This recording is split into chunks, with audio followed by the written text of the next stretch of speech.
ఈరోజు మోడీ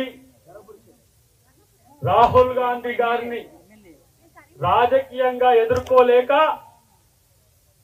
దొంగ కేసులు పెడుతున్నాడు మోడీ. నేనంటున్నా మోడీకి, ఏ మోడీ, బీజేపీ మోడీ బ్రిటిష్ వాడికే భయపడని కాంగ్రెస్ ఇది బీజేపీకి ఎట్ట భయపడుతుంది అనుకున్నాం అని చెప్పి ఈరోజు హెచ్చరిస్తున్నా. మోడీ, అమిత్ షా ఒక కేడీలు, ఈ దొంగలు ఇవాళ దేశం కొరకు ప్రాణాలు అర్పించిన కుటుంబం మీద కక్ష కట్టిండు దరిద్రుడు. ఈ రోజు ఎక్కడ రాని స్వాతంత్ర సంగ్రామంలో మీ పాత్ర?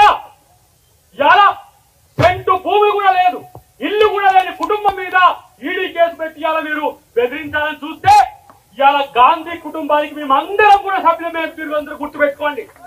నేనంటున్నా 2029 లాస్ట్ మోడీ నిన్ను తన్ని తరిమేసే రోజులు ముందున్నాయి, గుర్తుపెట్టుకోండి. 2029 తర్వాత మోడీ ఉండేది జైల్లో.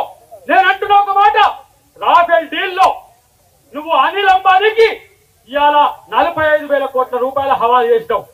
మేము కనుక రేపు అధికారంలోకి వస్తే మేము కేసు పెట్టి నిన్ను జైల్లో పంపలేమా? దొంగతనం చేసింది మీరు, కేడుని మీరు. ఇలా రాహుల్ గాంధీ మీద, అమ్మ సోనియా గాంధీ మీద ఇలా మీరు కుట్రలు పండుతున్నారు. ఒక్క మాట, ఆర్ఎస్ఎస్ ఈ రోజు ఇలాంటి దరిద్రం కొట్టు నాయకులు ఈ దేశానికి ఇచ్చిందా? ఆర్ఎస్ఎస్ యొక్క విధానం మీద ఈ దేశ ప్రతిపక్ష నాయకుడిని మొత్తం టెర్మినేట్ చేసిన చరిత్ర ఇవాళ బీజేపీకి ఉన్నది. భయపడ్డా రాహుల్ గాంధీ? ఇవాళ ఎవరైతే ద్వేషం పంచుతున్నారో వాళ్ళ బజార్లో ప్రేమ కొట్టును పెట్టిడు రాహుల్ గాంధీ. ఇది కాంగ్రెస్ పార్టీ యొక్క కల్చర్. మేము ప్రేమనిస్తున్నాం, మీరు ద్వేషాన్ని పెంచుతున్నారు.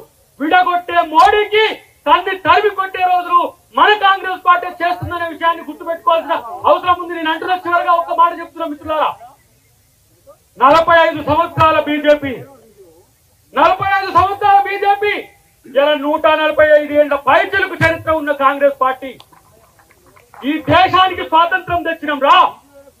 ఒక ప్రజాస్వామ్య ద్రోహి మోడీ ఇలా ఈడీని ఎనిమి ఆఫ్ ది డెమోక్రసీగా చేసిండు. దేశంలో ఎవరైనా ప్రజాస్వామికవాదులు ప్రశ్నిస్తే వాళ్ళ మీద దాడులకు పుంజుకొలుపుతున్న మోడీని పాతాళంలోకి తొక్కడమే మన లక్ష్యంగా ఉండాలని చెప్పి నేను కాంగ్రెస్ అందరికీ కూడా తెలియజేస్తున్నా. రాహుల్ గాంధీ మీరు కొట్టారండి, తెలంగాణ కాంగ్రెసే కాదు యావత్ దేశం మీ వైపు చూస్తున్నది. ఇలా 99 సీట్లు వస్తేనే ఇలా భయపడిపోతున్నారు మోడీ, అమిత్ షా.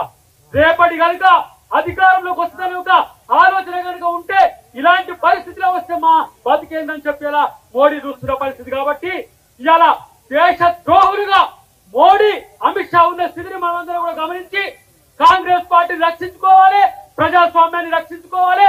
రాజ్యాంగ పరిరక్షకుడు రాహుల్ గాంధీని, అమ్మ సోనియా గాంధీ వెంట మనం అందరం ఉండాలని చెప్పి తెలియజేస్తూ జై కాంగ్రెస్, జై కాంగ్రెస్, జై కాంగ్రెస్.